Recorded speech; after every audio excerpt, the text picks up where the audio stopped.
Hi, and welcome to Habits for Humans, the podcast that explores what makes people tick and how to program this brain of ours. And today, actually, we're going to talk about programming this body of ours to do what we want it to do. Today's topic, I've been super excited about this. It's Bob Gardner. He's going to talk to us about happiness on autopilot, how to train the body to do it for you. Come on, that's not interesting. I don't know what is. So I'm super excited about the content today. We have giveaways from our listeners today. We've got an offer from Bob. We've got an offer from our sponsor. So if you like free stuff, stay tuned all the way to the end. And first of all, a word from our sponsor. Habits for Humans is brought to you by RetreatWorks. We train coaches, business coaches, life coaches, wellness business owners, how to build a retreat in 5 days. And we do that at a retreat. You can double your sales, earn 50K per retreat by adding a retreat model to your existing business and having deeper client impact than you've ever had before. So stay tuned to the end and we'll tell you how you can participate in that. I'm so excited to introduce Bob. Bob Gardner's body-based, no-nonsense approach to mental, physical, and emotional freedom came from his decades-long struggle with depression, addiction, anxiety, and never feeling good enough. It's so interesting to me because the people who are really good at those principles never have an easy story. It seems like they have a grueling story, and overcoming that is how they got to be really good at what they do. So I'm excited to talk about that. His sometimes goofy but always practical method has since helped thousands of people make their own struggles a thing of the past, to include suicidal ideation, PTSD, OCD, childhood abuse, and even chronic pain. As he often says, freedom is a skill, not a pill. That sounds like a logo to go on a shirt. Freedom is a skill, not a pill. Once you've trained your body and your mind how to do it, it will begin to happen by itself while you continue to enjoy all the other bits of your life. Bob, I'm dying to get into this. Let's just Okay. jump straight in and let's start out with the first question we always ask, which is, what is the number one habit that you have in your life for positive mental wellness? What do you do?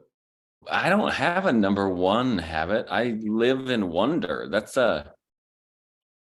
I don't really, because I do all kinds of things all the time and I have some practices that come and go, but the core thing for me is to just live in this place of wonder where I keep asking myself, what's actually happening right now?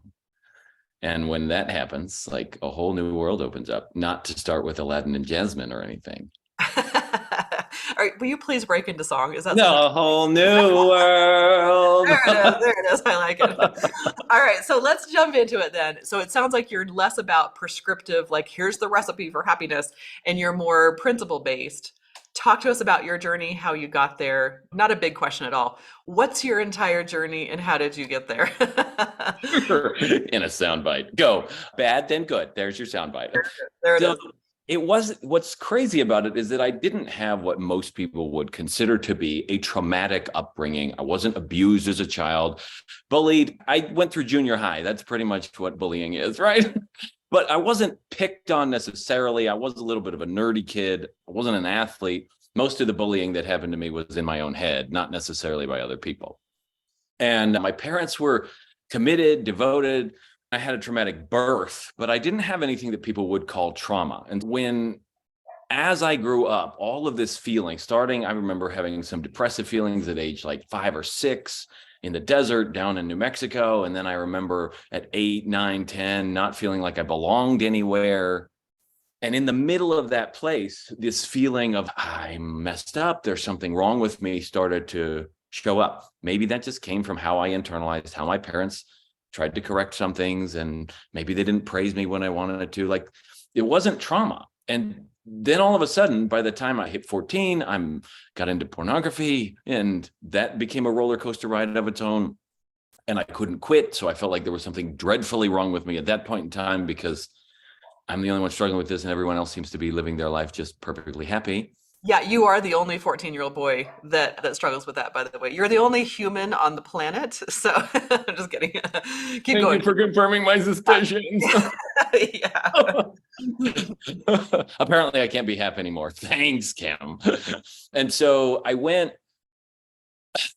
then I got into psychedelic drugs at a certain point and started chasing those to try and figure things out. I was massively depressed. I was wandering the streets at 3 a.m., wanting a car to hit me, but not wanting to kill myself because I didn't want to leave a mess for somebody else. And I almost got divorced a couple of times. All of this kind of came to a head when my wife was like, hey, we got 4 kids, I know, but I can't handle this anymore. And so then I was facing like all the stuff I was dealing with, and the rest of my life, I was going to have to be alone. And I needed to I didn't want to kill myself at that point in time, but I needed to find a solution. And so I buckled down and forced myself into being a good little boy for a while. And all along the way, I had been learning and body-based methods of healing, and I had chased all kinds of things and traveled the globe looking for solutions and masters and teachers and all this kind of stuff. What did forcing yourself into that mold look like? I just imagine that's like the happiness diet. Like I will do these 17 prescriptive things to force myself. Is that what you're talking about? Yeah. So at the time, it was like, okay, I'm going to read scriptures every day, and I'm going to pray, and I'm going to get up in the morning, and I'm going to do this type of exercise. And before I go to work, I'll have this much stuff. And then I was doing mindfulness-based practices that I had studied for several years with a mindfulness guru. And so I was doing one of those every day. And it was this massively growing list. It was like a list of rabbits. They just kept multiplying all the things that I had to do in order to be like, now I will be happy. But by the time I was done, there was no time left to actually enjoy being alive. Wow, that's powerful. I think a lot of people in the wellness space end up in that space of, I remember one year I was reading like 8 wellness books all at the same time, all with different methods, trying to follow all of them. And you get into this like box where you feel like you're so bound and gagged, honestly. So anyway, that's where you continue on in your journey, bound and Yeah, gagged. bound and gagged. And I think that's a great, I think a lot of people run into this, and that's why they don't continue, is they feel like they have to do more in order to be happy, and they don't have the bandwidth to do more because they're already doing more. They're already doing their best. Otherwise, they would be doing something different. And so it got to a point where one afternoon, my wife left to go pick up the kids from school. I'm standing in my office watching her leave because I was running my own martial arts school at the time.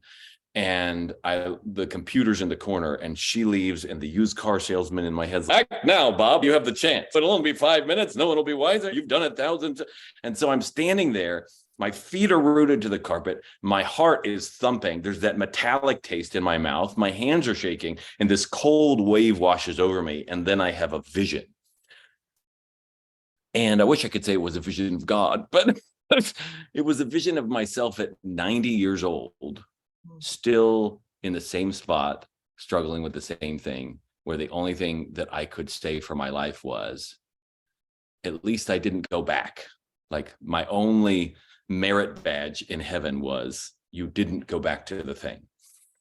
And something in that was like, no, I can't. I mean, I don't want to die, but I don't want to live that life. And so despite all the 12-step meetings and all the counseling and all the therapy and all the books and everything else I've been trying, I just realized none of it was working. So I flipped the bird to the whole industry, and I was like, I got to go figure it out on my own. And so then I took all these other stuff that I've been learning about the body, and within literally a week, massive changes had started to happen within me, to where the cravings disappeared, the angry responses started to vanish, and I like the addiction piece, the uncontrollable, just barely keep it together, all the struggle of that just evaporated. And I was in this place of, now what do? I don't know where to go from here.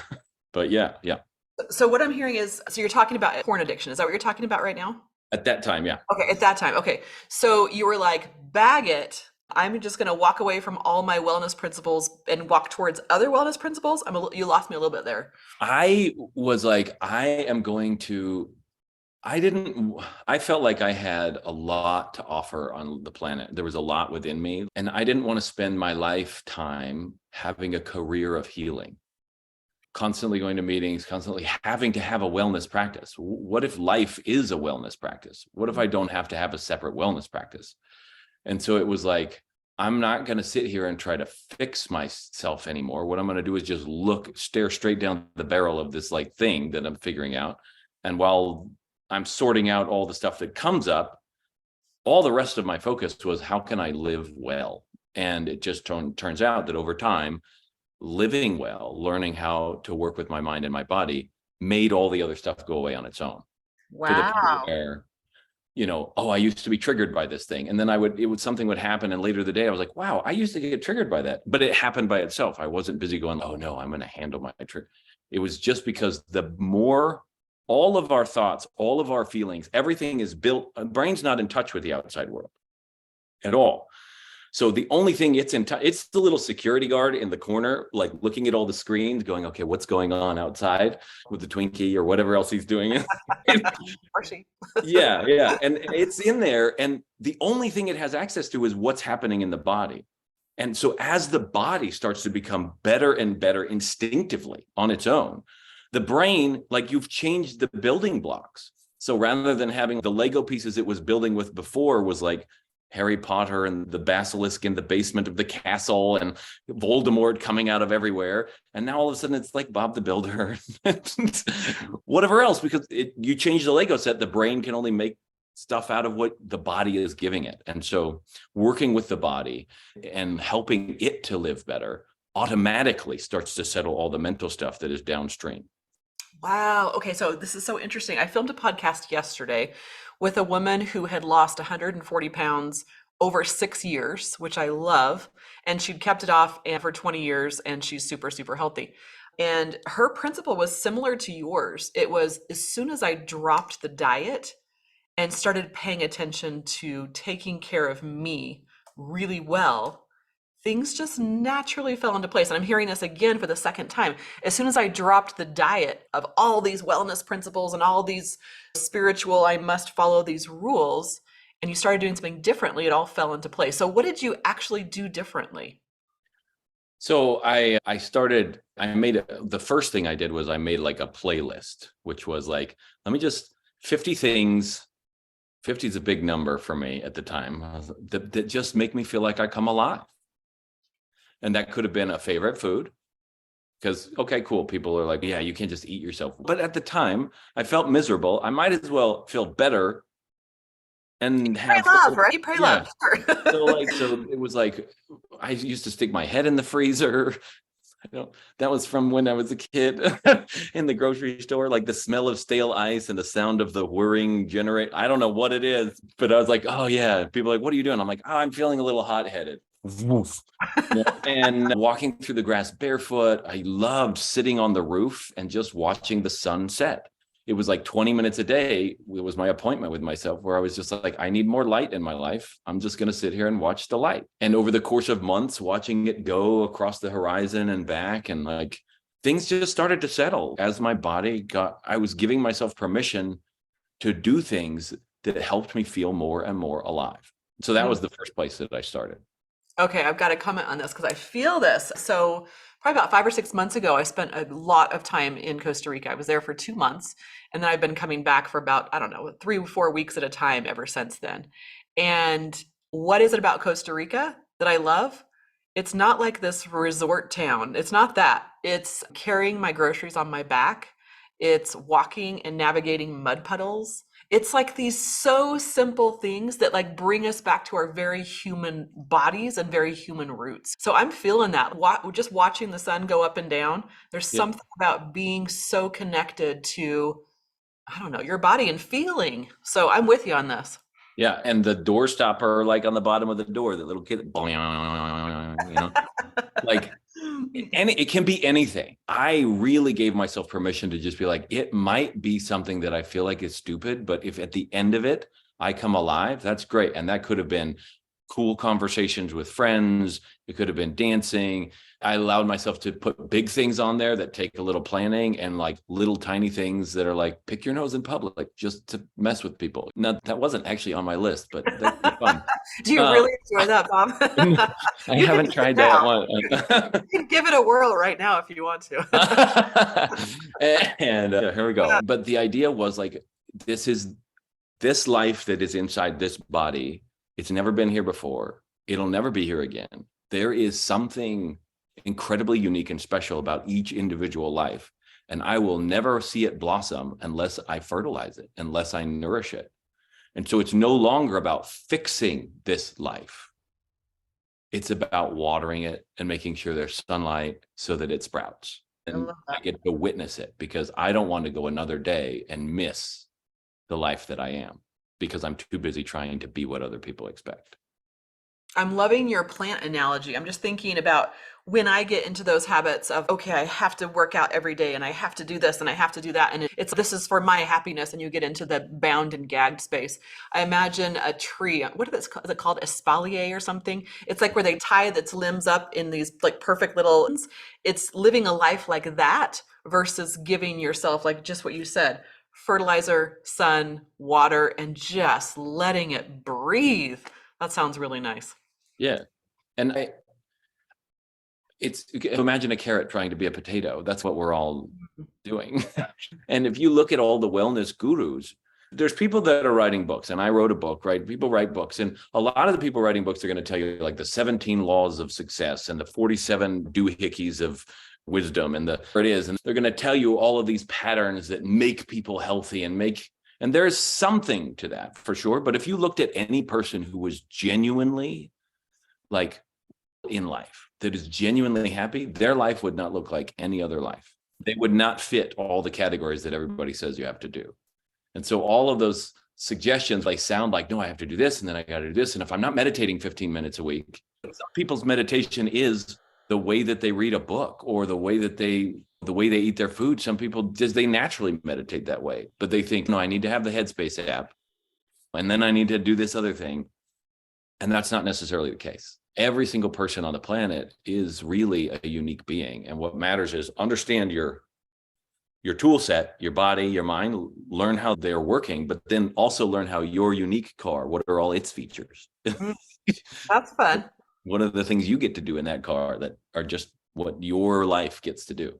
Yeah. Let's talk about the actual like connecting to your body. So the title of this is going to be something like how to program your body to instill happiness naturally. What did you do to start programming your body or listening to your body? Will you walk us through that?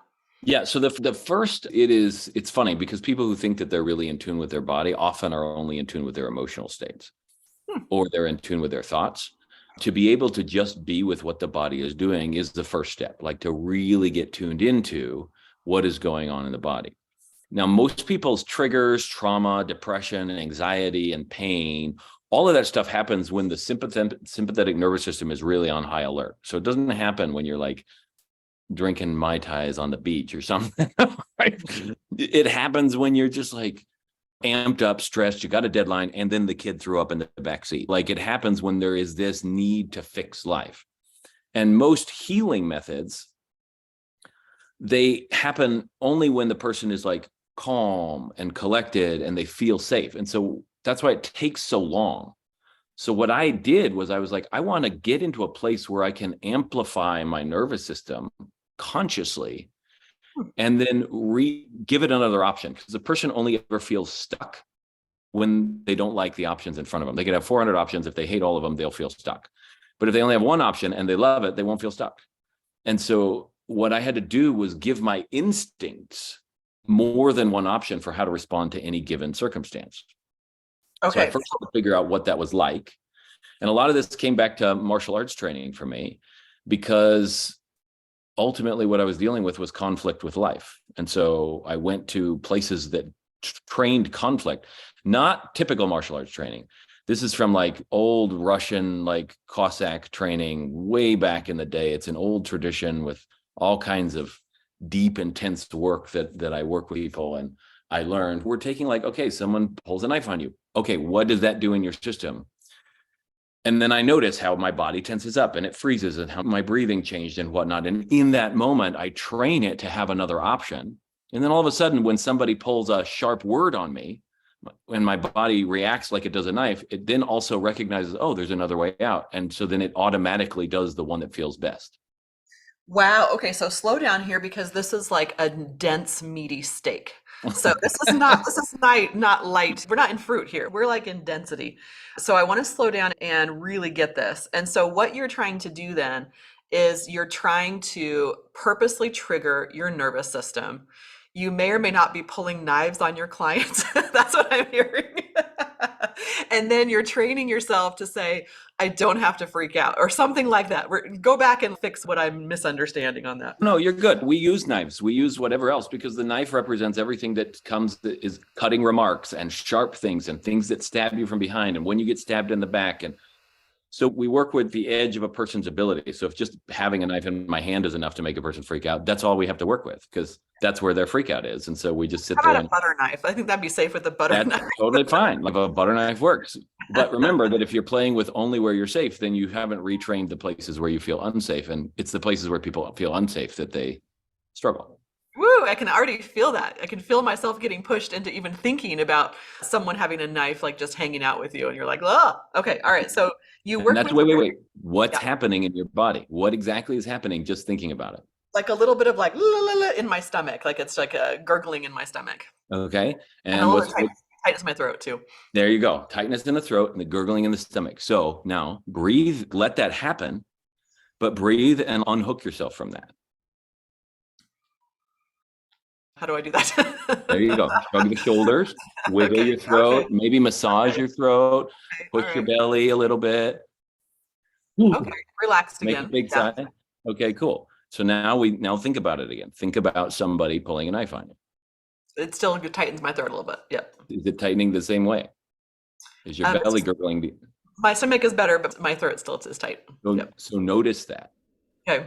You, in just like 20 seconds, you literally changed your body's reaction to a thought. Now, what if that is this deadline coming up? What if that is, oh, I got to have a hard conversation with my spouse? What if that is my son just is constantly disrespectful? What if that is the house that's dirty or a new bill that showed up in the mail? And thinking about it causes your body to do that. Hold on a second. Okay. Let me help my body. It's showing me that I have a thought that it believes is real. See, a belief is only a thought that your body is making feel real. And so all you're doing is you're teaching your body to open its eyes again and go, is it really real? Is it really happening right now? Oh, it's not actually happening right now. Cool. I don't have to react to a thought that way. And then as your body ceases to respond to whatever the quote unquote trigger is, then all of a sudden now creativity opens up, possibilities open up, and you're like, oh, somebody holds a knife all the time. You hold knives when you're going to cut vegetables. You walk around the kitchen with a knife. What's wrong with a knife? Knives are used in surgery. Knives are used for whittling wood and making presents for people and soap carvings. But we only think, oh, that's dangerous. And it's only the thought that's making our body react. Okay, so what I'm hearing then is you feel the trigger in your body, you name it and really feel it, try to figure out what's going on there, and then you ask yourself to release it, just whatever you need to do, just let it go a little bit. And then you bring it up again and ask your body if it's scared or what's that next step. I'm looking for a step by step here. No, that's perfect, Yeah. right? This is what I did because I was like the super skeptical. I did this with pornographic imagery. Like when I was like, I don't want to have that in my head all the time. So can I delete it? And then I was like, okay, cool. Now I want to try and think of it again. If it's still coming up or I'm still having a reaction, then okay, it didn't work. So I was always a skeptic. So you're testing. All you're doing is testing. Does this have a reaction? So you have the thought in your mind and you just watch, how is my body reacting to it? If it's reacting at all, then on some level, it believes that it's still really happening in this moment, even though it's a thought. And so all you're doing is you accept the reaction. There's nothing wrong with it. And then you work with that reaction. You massage it out. You breathe differently. You move differently. And then as it goes away, then you test again. Bring the thought up. Is my body still reacting? Oh, the reaction's changed. Cool. I did that. That wasn't something else. I was doing both the damage to myself and now I'm doing the cure to myself. Congratulations, me. And then you work with the next reaction and then you test it again. And maybe big things in life like grief, someone dying or a divorce, those take time. There's a lot of layers to those. But having a bodily experience of watching your body let go of pain and let go of struggle and tension and worry gives your body tools now to deal with all the other stuff that shows up. Because in the end, how do you know you're having an emotion? Your body is doing something. How do you know you're being tempted? How do you know you're depressed? How do you know you're anxious? How do you know that things are painful? The only way you'll ever know is that your body is making it feel that way. And that's the same way as if someone had walked up to you and squeezed those spots. So you release it in the same way you would as if it were a real knife. Okay, so just to recap, I'm a step-by-step bulletin kind of You're person. good. We let go in your journey. You let go of all the prescriptive do this because that was just binding you, right? And you just started paying attention to the one tool that you really want to pay attention to, which is your body. How am I reacting when something comes up? And then just being hyper focused and doing a scan and saying, what do I feel right now? And then gently trying to release it through, and I'd love to hear in a second methods to release that, but gently trying to release that, then checking back in and saying, has it changed? And if so, awesome, look what I did. And if not, awesome, also, I get to keep checking on that and see if it wants to shift. Is that, am I on the right track on that one? Yeah. Yeah. Okay. So let's talk about the basic levers, because a lot of people talk, like when we take prescriptions, medications for, not that they're bad, but when we take them for our well-being, our mental health and stuff, all we're doing is managing chemistry. We're taking chemicals from the outside and we're trying to change the chemistry from the inside. And we can do that. There's nothing wrong with it. But the only reason we're doing that is because we haven't learned to manage the chemistry from the inside. The difficulty is, I don't know anybody who has seen a molecule with their naked eye or knows what a cell is, or, okay, let me just go ahead and produce some more nitric oxide in my body real quick. Let me just go ahead and do that and will that to happen. Okay, yeah, I think I should release some adrenaline right now. Let's go. I don't know anybody who knows how to do that. And so I had to find the most practical levers that are in a normal everyday experience that you can toggle to start to change what the building blocks your brain has in order to make a new experience. And those boil down to breathing. Fastest way to change your internal chemistry is thinking, but that's also unreliable, because if your brain's like mine, it's like squirrel, and then it's gone again. And every fluctuation of thought changes chemistry. So you have to be really focused in order, and hold that thought for a good period of time, really intensively, in order for it to work. But the second fastest way is breathing. When you breathe, there are so many different ways to breathe that I've covered with clients, and it just depends on what's going on. But when you breathe, you change up the oxygen CO2 ratio in the chemoreceptors in the brain and in the body, and you can start to normalize the pH in the blood. Most people's blood is running a little bit too acidic because of all the stress hormones and everything else, which is breaking down things. It's causing the bones to dump bicarbonate into the bloodstream. And so now you're leaching chemistry off of other parts of the body in order to balance things out. And that's a big toll on the body. So people are like, I don't know why I don't have any energy. You don't have any energy because your body's doing a whole lot of extra squirrel races that it doesn't need to do. So if you breathe, however, you can prime the body, and it will hold that state for longer periods of time than just changing your thoughts about something. So you can change your thoughts. That's one thing. You change your breathing patterns. That means maybe holding a breath on purpose. On empty does one thing, on full does something else. Maybe you take more air in than you take it out. Or maybe you exhale more than you breathe it in. Maybe you inhale and exhale only through your nose, or maybe you got to do it through your mouth. There's a lot of different ways to work with breath. And I do have a couple of them on my YouTube channel, one for anxiety, one for depression, things like that, that people can find, or we can send to them or something. But there's just a lot of different ways to do it. So you move the breathing. Then there's tension in the body. So just places where you're tense. How many times have you been there in a day where you're sitting there and you realize your arms are near your shoulders for no reason? And then you're like, why am I doing that? Just releasing that changes what's going on in the brain. It's giving different information to the mind, and now it's got to produce a different experience of reality. Then there's movement. Are your movements sharp and jerky, or are they calm and smooth and fluid? Are your movements of your eyes sharp and jerky, and they're jumping around like somebody who's anxious or paranoid or having a panic attack? Or do you go to, because that's like the Jason Bourne movies where it's all shaky camera work and you kind of get sick in the middle of it. If you were to watch the fight scene, nothing's actually happening but some dude jerking around a camera, and it just looks like a whole lot's going on, which is what it feels like in a fight. But instead, if you were to back out and have a panoramic vision, relax your eyes and take in the scene just like you do when you're driving on an open road. People do this all the time. And then you just focus them as needed. But if you keep a panoramic vision with your eyes, that changes what goes on in the mind. And then then you have posture. A lot of people are like hunched over, they're slouching and whatnot. There's a TED Talks. You can find all kinds of things around power poses and what simple changes in body position do to change your internal chemistry and to put your body into a different state. This is kind of what yoga is based on. right? That there are certain positions you put the body in that when you can really relax into those positions, a whole different world of experience can open up. And so you have movement, you have posture, you have muscle relaxation, and you have breathing. You can change your nutrition. That takes a little bit more willpower, but these are the things that happen that you can deal with like right on the fly all the time. So here's an example. One time I'm in my bedroom in my like standing desk closet working on my website because it broke. So I'm feeling the jitters, right? We're not going to have any money. We're going to die. We're going to be on food stamps, whatever's all the thoughts going in. So I'm sitting there working on this stuff coming up and I'm trying to breathe and calm them down. And then my wife walks in and she's like, "Hey, Bob, do you want to go fishing this weekend with my brother? I just need to know because he wants to make sure he wants." And my head is, "I'm busy here. And now I'm got to give up my weekend. I never get time to myself. And sure, fine, whatever." If I had really let that go, I would have been seething for several weeks. Instead, what I did was I dropped to the floor and did snow angels on the carpet, breathing in. So my wife's looking at me and she's like, "Are you all right? You need me to punch you in the chest or something?"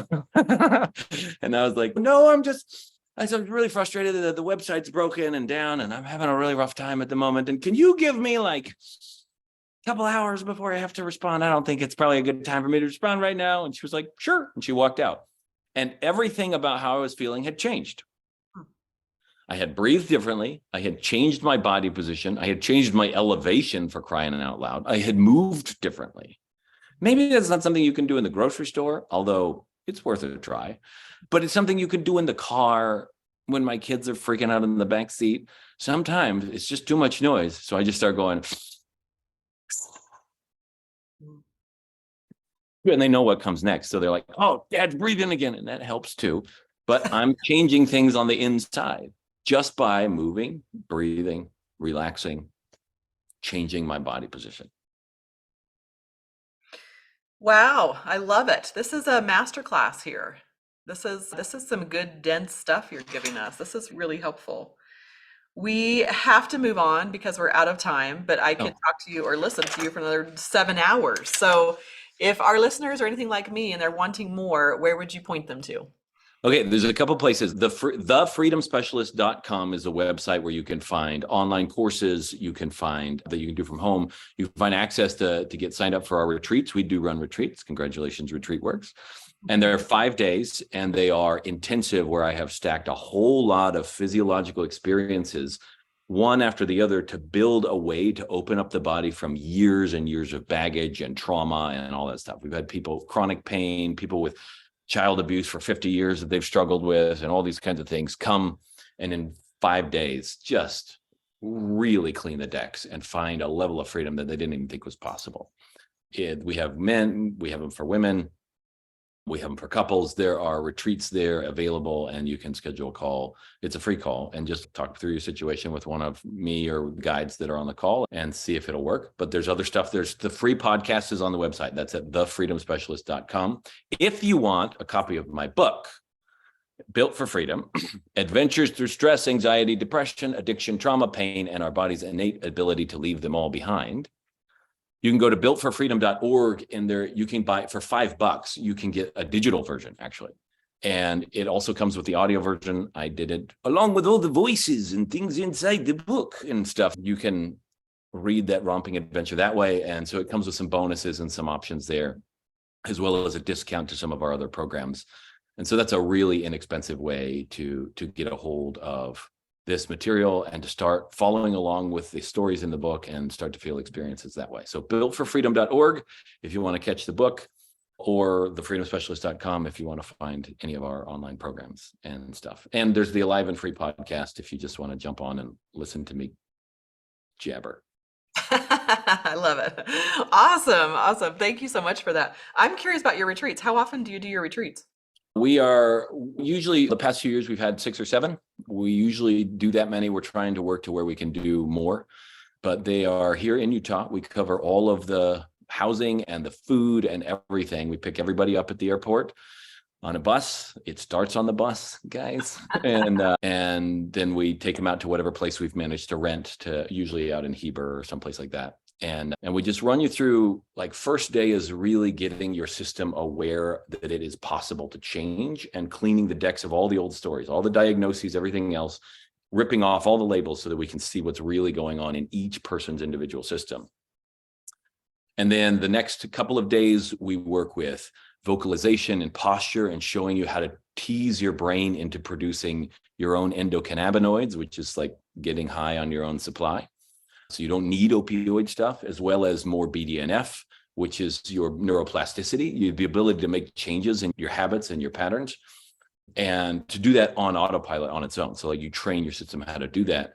Then we spend mid-morning doing movement practices, really subtly at first for the first day or so, and then we move into it to where we're teaching you how to move in a way that stops disturbing and creating extra stress in your life, so that all you're dealing with is whatever's on the outside. The afternoons, we do big breathwork stuff. Evening, we have time for deep tissue body work that I and a couple of my assistants, my son included, do with each individual person. So it's one-on-one attention along with time and space to just relax, as well as be with the coaches. The nutrition is covered to be really dialed in, so it's very healthy. We cover all the dietary stuff that we can so that nobody needs to feel like they have to be an outsider. We try to do what we can there. And then we spend a day with darkness. We do some cold water stuff. We really stack them in a very particular way so that everybody's, all the places that they think they can't handle life, their deep fears, their inner worries, their old memories, everything else they get to look at and discover that it's not actually something that has to control them anymore. And they find that they're okay in the middle of it. They leave in such a different place. That I love hearing about this. I love the idea of you probably take them out to a river and experience the cold water or whatever else. Like just those kind of experiential things are what, I don't know, make retreats magic, as you very well know, because you can experience things in that setting that you can't in any other setting. So. Yep. Yes. That's the body, right? Yeah. So the retreats come with 3 to 4 months of support on either side, where you're doing all the online stuff and learning and whatnot. The retreats specifically are the place where I'm taking people through experiences that they just can't create on their own, because you need a group or you need a guide or you need something else. Agreed. I love it, Bob. As we wrap things up, a reminder that the goal of this podcast is to instill wellness habits into your daily life to build a life beyond it's fine. Let's achieve spectacular, joyful, and deeply satisfying, and do some snow angels on the ground. So the giveaway from your sponsor, from our sponsors, RetreatWorks, we're doing free live masterclasses. I do these, it's me that does them. I do them live about once a month to every other week. So once or twice a month. And I train you the system to add a high-end retreat if you want to be like Bob. We ran in my company 200 retreats a year. And I love retreats. I love going to people's retreats. I love training retreats. For me, there's nothing like, just like what Bob said, that magical connection that you get of being able to take those clients through that experience. You can't get that any other way. So if you want to add a retreat like Bob to your business, come join me. Go to retreat.works. It's not .com, it's .works. And learn how to add a high-end retreat to your business. So, Bob, thank you so much for joining us. Thank you. This has been a feast of knowledge, and I bet people rewind this and like back in the day when you used to hit the rewind button and watch it twice because it was so good. I took notes like mad. So thank you so much for your time. Thanks for your guidance, and thanks for joining us, and thanks to our listeners. Have a wonderful day, and thank you to our listeners in advance for giving us a positive review. Thanks, everyone.